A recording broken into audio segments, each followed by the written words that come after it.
Hello, this is the Tom Benty Media Podcast. I am here with Dr. Pecoraro, and he is a physician, and we're going to talk a lot about brain health, brain functions, particularly as you get older.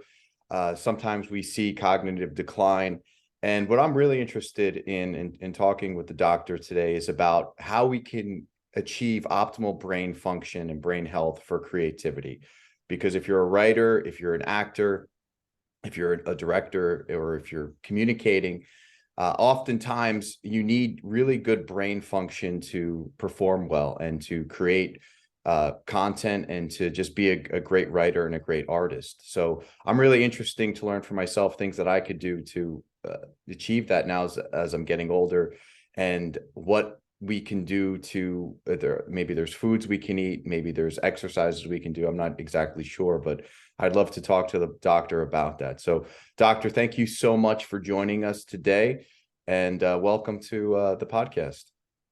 Thanks, Tom. Thanks for having me on. Always glad to teach people about what we do and about health, especially brain health. Great. Well, how did you get started, and how did this whole interest in medicine start? And I know you were a doctor for 25 years. Just give us a little insight into your background. Well, I come from a family with a lot of doctors. My uncles, my father was a dentist. I have three brothers, they're doctors. Um, I became interested in chiropractic when I was in college. I went to Rutgers College. My older brother became a chiropractor. I became interested because I had a girlfriend at the time. She had severe headaches. Nobody could help her. He started treating her and her headaches went away. So I thought that was pretty interesting, doing healing people without taking medicines or drugs, which just cover up the problem most of the time, depending on the condition. So when I graduated, I went to New York Chiropractic College in Long Island for 4 years, and I graduated in 1980. So I've been practicing all that time up to 2005, and I retired. And what happened? The reason I went back into chiropractic was I discovered this new technique, and it came from my one of my daughters. She was 30 years old. She hurt her back. No chiropractors could help her. No medical doctors could help her. No acupuncturists could help her. And I was actually thinking of having her do surgery. But then someone told us about this doctor who actually was just like a block away from where she lived. And he concentrated on the top bone in the spine called the atlas, which is very close to the brain. And he explained how that could throw your balance out and cause you to have low back pain. So he gave her the treatment, and within 20 minutes, 70% of her pain was gone after being bedridden for almost 3 years.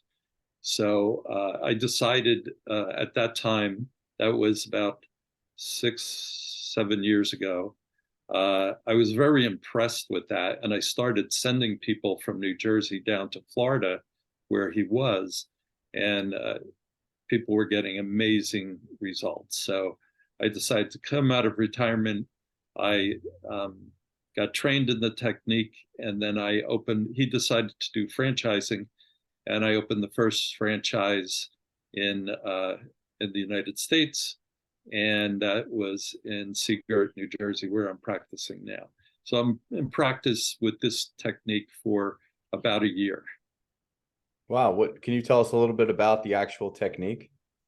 Yes. What we do is, like I said before, we concentrated on the top bone in the spine called the atlas. And one of the reasons we do that is if the atlas is misplaced, and the atlas is different than all the other bones in the spine because the joints are so you can move your head in all different directions so you could see. All the other bones are more stable. That's less stable. So it's more likely to be displaced. And when it's displaced and not moving in its correct range of motion, you have arteries and veins going to and from the brain. You have a lot of you have the messages from the brain going down the spinal cord that could be interrupted or irritated going to the rest of the body, since the brain controls everything in the body. So what we do is people will come in with different problems, a lot of different types of problems: migraine headaches, jaw problems, neck problems, lower back problems, pain in the hands, all different interesting conditions that they're not getting better from with other techniques. So we do a physical examination, and we determine if the atlas is the cause of their problem. And after we find that out, we do very specific x-rays where we have to position the person in an exact way. So when we examine the x-rays, we have to put lines and dots in different areas of the bones. And then we input that into a spinal engineering software, which will tell us the degree and the millimeter of how the bone has moved in 3 different dimensions. Then we input that into our adjusting instrument, and we aim the instrument so a sound wave is produced and goes through the tissues and moves the bone back to where it should be. And right after that, we take post x-rays. We do another analysis to make sure we got the correction that we needed. And once the atlas is in its proper place, then you can start to heal. And then we do follow-ups to make sure that the atlas stays in place, because it can tend to go back out of place because it's been out of place usually for a long time. And the muscles and ligaments get used to that. So we have to get it used to be staying back to where it should be. And we have miraculous results in a lot of different conditions. Wow, very, very interesting. What has the response been from the medical community in terms of this new technique?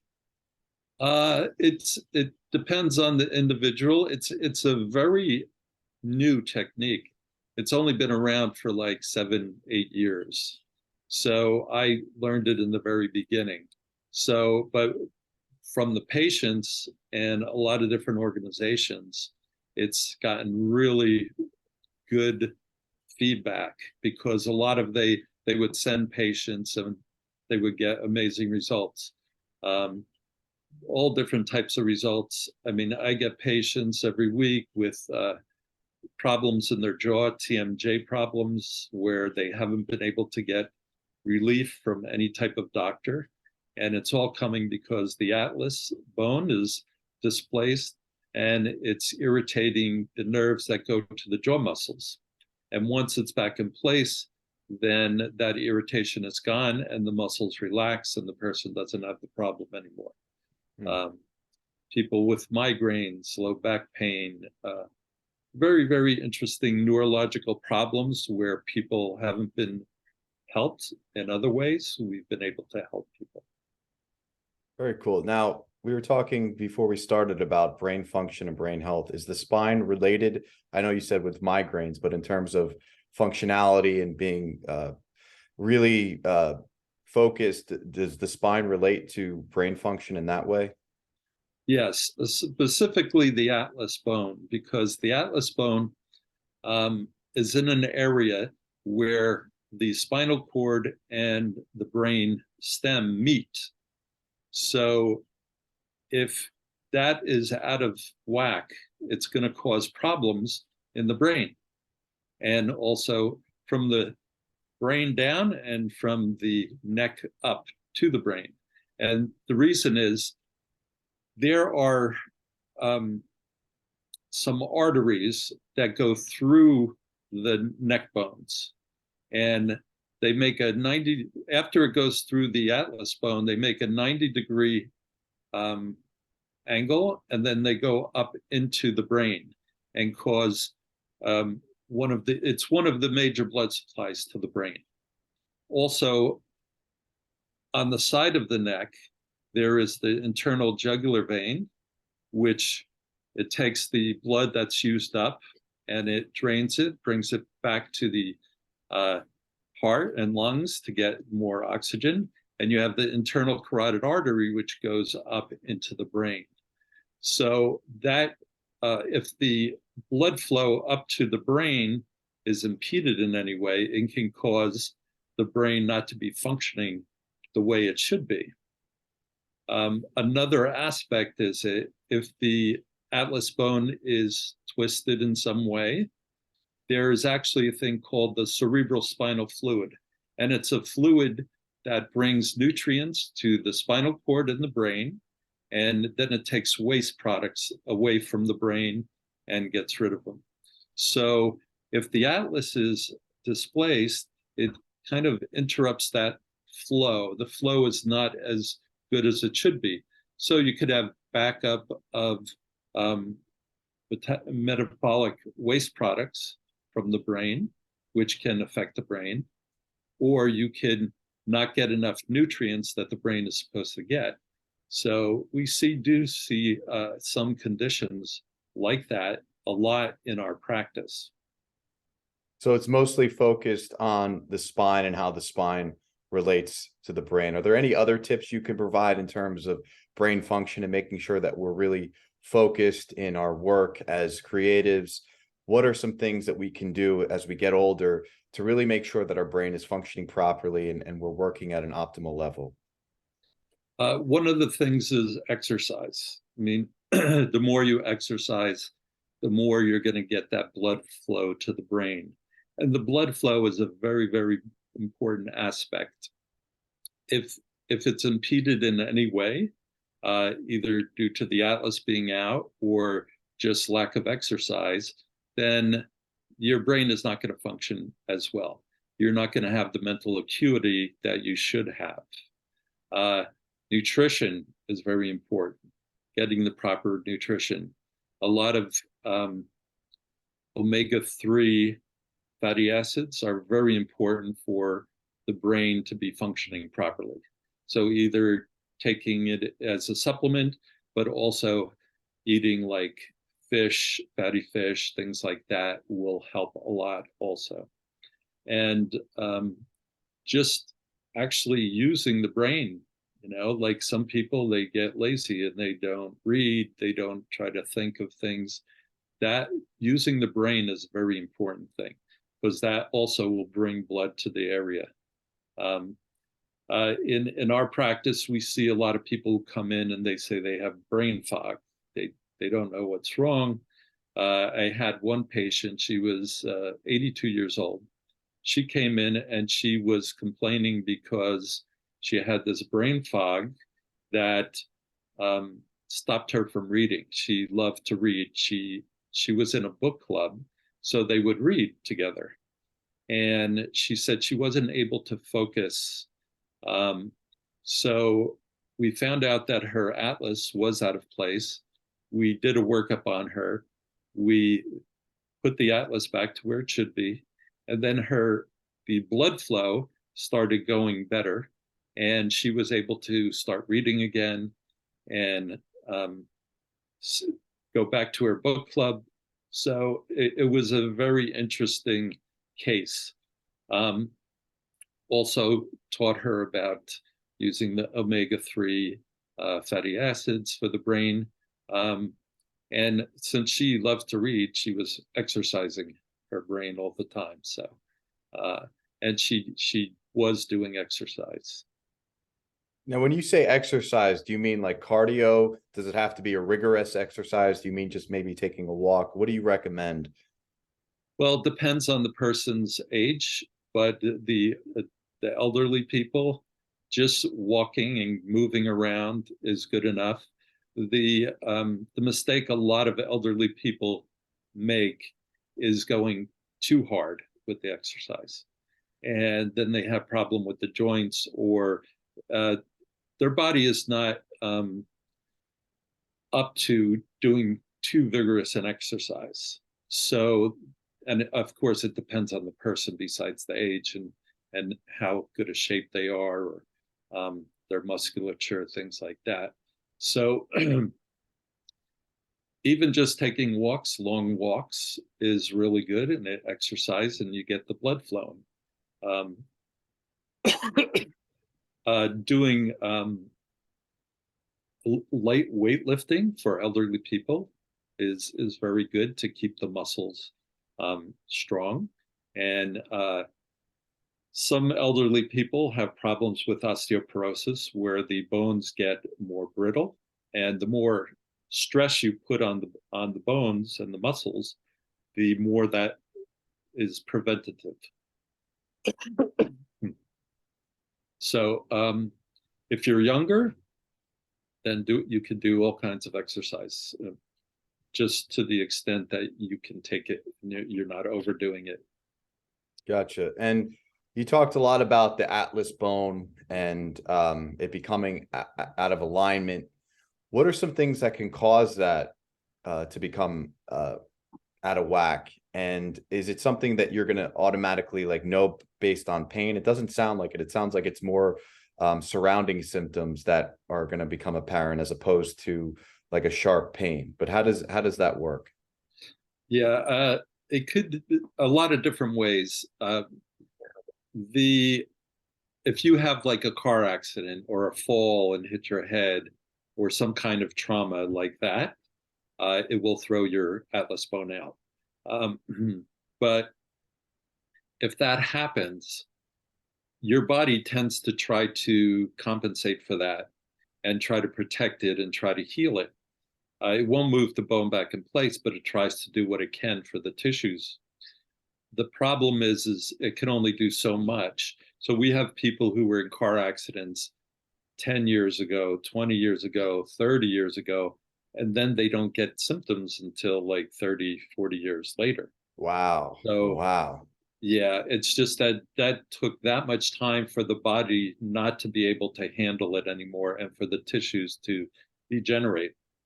So that's one way. Another way is like posture. We notice that people who are working on computers all the time and they have their head down, they're putting stress on it. That can cause too. Sleeping on your stomach, you have to put your head one way or the other to breathe, and that is a very common thing for people too, because you're stretching the muscles on one side of the neck and the other ones are more relaxed. So you have an imbalance there, which will make those things happen. So you So recommend sleeping on your back, I guess? on your back or your side in the fetal position is fine too. That's probably the best way. It gives you the least amount of stress on your spine and your muscles. And do you see these issues pop up? You mentioned some elderly people, but do you see these issues pop up in younger people in their 20s, 30s, 40s? Oh, definitely. Younger people are more active, so sometimes they're into sports, or they're just, they can slip and fall or something can happen. What interesting thing that we found with research that this technique is that there are two little bones that come out from each side of your skull, and attached to those are ligaments that go to a bone in the front of your neck called the hyoid bone. So the bones are only like half an inch short, and then you have the ligaments going down. But doing research, we found that these ligaments get calcified, and when they get calcified, and if the atlas is out of place, it could pinch those blood vessels we talked about before. In medicine, they call it Eagle syndrome. In medicine, they try to do surgery and take them out. We don't do that. We just make sure the atlas is in place and it's not a problem. But the interesting part of the research is they find that those two things are calcified more in people in their 20s and 40s than there are people over 60. And the reason for is using your cell phone and putting your head down. Mm. The younger people, they've been doing it their whole life, where the older people, the first part of the life, we didn't have the cell phones to be putting their head down and looking at things. Very interesting. So as we wrap up here, Doctor, how can, if anyone does have an issue, what's the best way for them to get in contact with you? And do you have any parting words of advice for someone that might be having back pain? Yeah, they could get in touch with us because you have me on your podcast. We're giving a free phone consultation for anyone who wants to ask me questions. They could go to www.epicclinic.co and they can make an appointment for a phone consultation, and I can talk to them about whether they want treatment or advice, anything like that. Yeah, very cool. Well, thank you very much. And I think it's very important that if someone does have a back pain, it's something that could really take over your life. I know people that have, thank God I really haven't had much experience with that, but I know people that either they get in an accident or an issue pops up over time. They're working out, or they get involved in some sort of sports where they're extending themselves, and these issues can really just take hold of their life, and it's chronic. So if this new technique that you're working on could really help people and help them physically, but also help their brain function, I really think it's great. And hopefully we can help some people that are going through some issues with their back. Yes, back, neck pains, headaches. We had talked earlier about creativity.